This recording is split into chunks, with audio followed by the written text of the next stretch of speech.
था। Again a quick revision, अगर बात किया जाए इरेथ्रोपोइसिस मतलब formation and development of RBCs होती है। अभी बात हो रही है कि 3 स्टेजेस ऑफ लाइफ होती है जिसमें आरबीसीज का फॉर्मेशन होता है। सबसे पहले intrauterine life, then the children's and adults. Intrauterine life में 3 स्टेजेस होती हैं जिसमें mesoblastic, hepatic and myeloid stage होती है। जहाँ पे mesoblastic the term itself says कि वो स्टार्ट होता है कहाँ से, एम्ब्रियो से 3 मंथ तक का, from the development of embryo to the formation up to the 3rd month of the pregnancy is मेसोब्लास्टिक stage, जहाँ पे मेसोडर्म से ही डेवलपमेंट होता है आरबीसीज का। सेकेंड स्टेज होती है हिपैटिक, आफ्टर 3 मंथ होता है क्योंकि वहाँ पे ऑर्गन का फॉर्मेशन एंड डेवलपमेंट होना शुरू हो जाता है। तो जब आपका हिपैटिक मतलब कि लीवर का फॉर्म डेवलप्ड हो जाता है, ऑलमोस्ट डेवलप्ड हो जाता है, तो उसमें से लीवर एंड स्प्लीन से आरबीसीज का फॉर्मेशन एंड डेवलपमेंट हो जाता है।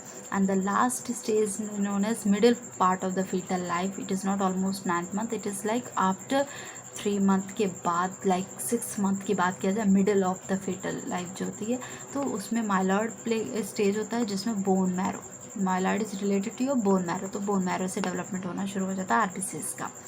Now the second is children's की बात किया था, जो चिल्ड्रंस में ऑल द बोन से आपका आरबीसीज का फॉर्मेशन हो सकता है, वो बोन जहाँ से रेड बोन मैरो होते हैं, ना कि येलो मैरो। येलो मैरो से फॉर्मेशन या डेवलपमेंट नहीं होता।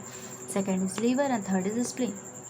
एडल्ट्स की बात किया जाए तो यहाँ पे आप देखेंगे कहीं पे भी लीवर, कहीं पे भी स्प्लीन नहीं है, लेकिन all the type of bones की बात हो रही है यहाँ पे।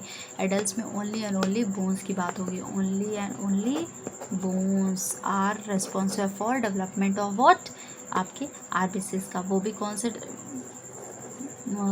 सा part of the bone, that is red bone marrow. ठीक है, सबसे पहले लॉन्ग बोन जिसका एंड पार्ट जिसमें रेड बोन मैरो होता है, येलो बोन मैरो का इन्वॉल्वमेंट नहीं होता है, then followed by skull, vertebrae, rib, sternum and pelvis.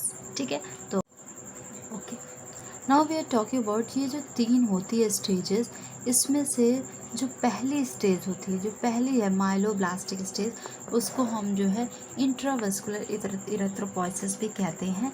बाकी जो सेकेंड और थर्ड होती है इसको हम एक्स्ट्रावेस्कुलर कहते हैं, एक्स्ट्रावेस्कुलर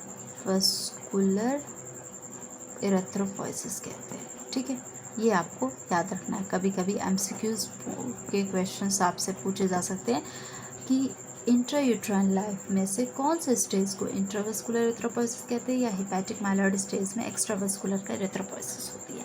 तो you should not get confuse, ये जो है आपके इंट्रावेस्कुलर से रिलेटेड, हिपैटिक और माइलॉइड आपके एक्स्ट्रावेस्कुलर से रिलेटेड है। तो okay, let's complete this. Thank you.